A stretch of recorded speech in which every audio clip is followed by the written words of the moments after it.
Lightsaber dueling is finally getting the recognition it deserves. A 6th grader was arrested after refusing to say the Pledge of Allegiance. An online petition is gaining a lot of attention to sell Montana to Canada. Cops are warning people not to participate in the stupid 48-hour challenge. These crooks come to the rescue of a kid in need. You're watching Daily News Weekly.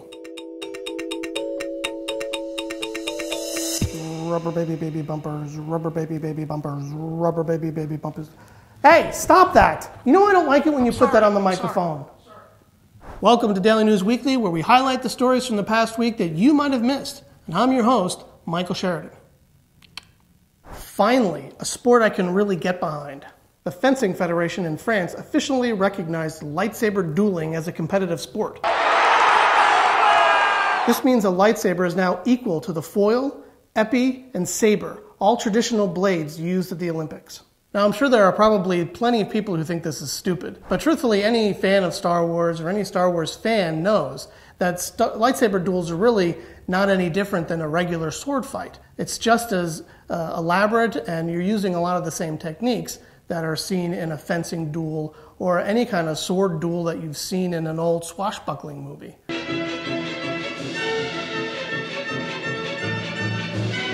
The Fencing Federation does note that the same rules that apply to fencing will apply to a lightsaber duel. So sorry, no cutting anybody in half or chopping off a limb.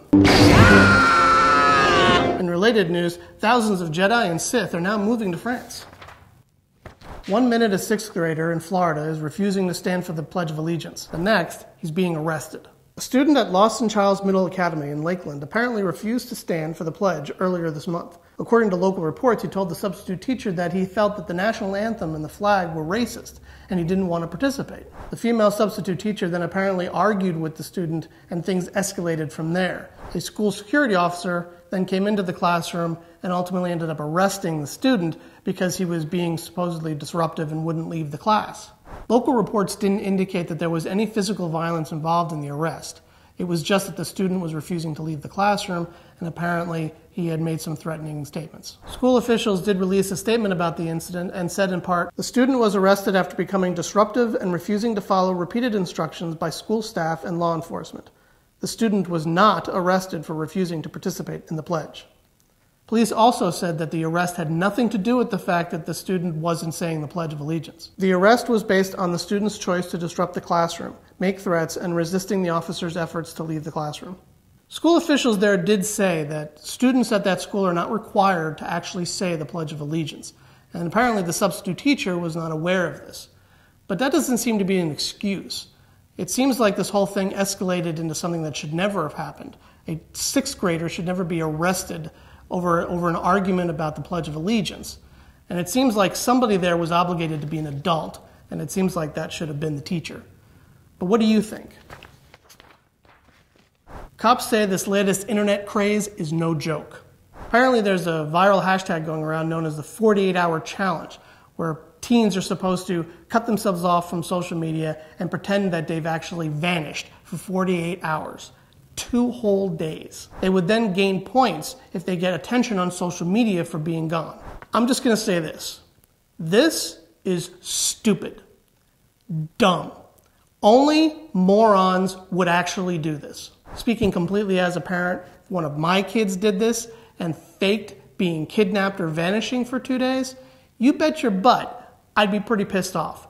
That kid would never be on social media again, never have a phone again, and guaranteed, most likely, never be allowed to leave their room. Police departments in multiple states are issuing statements to discourage people from actually taking part of this. Runaway and missing person reports are very serious matters. To use these attention-seeking type challenges pulls law enforcement away from their many other duties and causes unnecessary anxiety amongst the family and friends that are involved. So in other words, don't be a and do this stunt. Now this is a real heartwarming tale. A group of criminals came to the rescue of a baby trapped inside a locked vehicle in Florida. The inmates were repairing a nearby median when they noticed a couple struggling to get inside their car. As it turned out, their child was locked inside, and the couple didn't have the money to get a locksmith, and they were actually about to break the window. So the inmates and the guards intervened. It's key to note that these inmates were low-risk prisoners, and that the temperature that day was actually not particularly high, so the kid wasn't exactly in danger.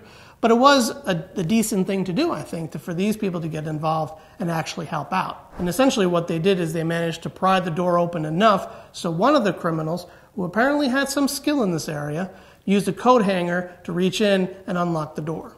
So we here at the Daily News are dubbing the inmates and the sheriff deputies as heroes of the week.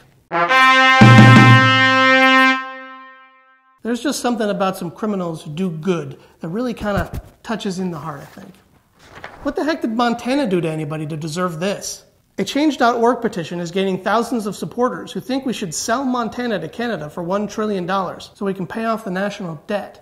According to the petition, we have too much debt and Montana is useless. The person who created this campaign says on the page that they didn't really expect this to get so much attention, and it really wasn't meant to be serious. But thousands of people are signing up anyway. That made us here at Daily News Weekly think, what if we created a petition and would people really support it? So we did. We created a petition to get Emilia Clarke to show up on this show. That's right, this Emilia Clarke.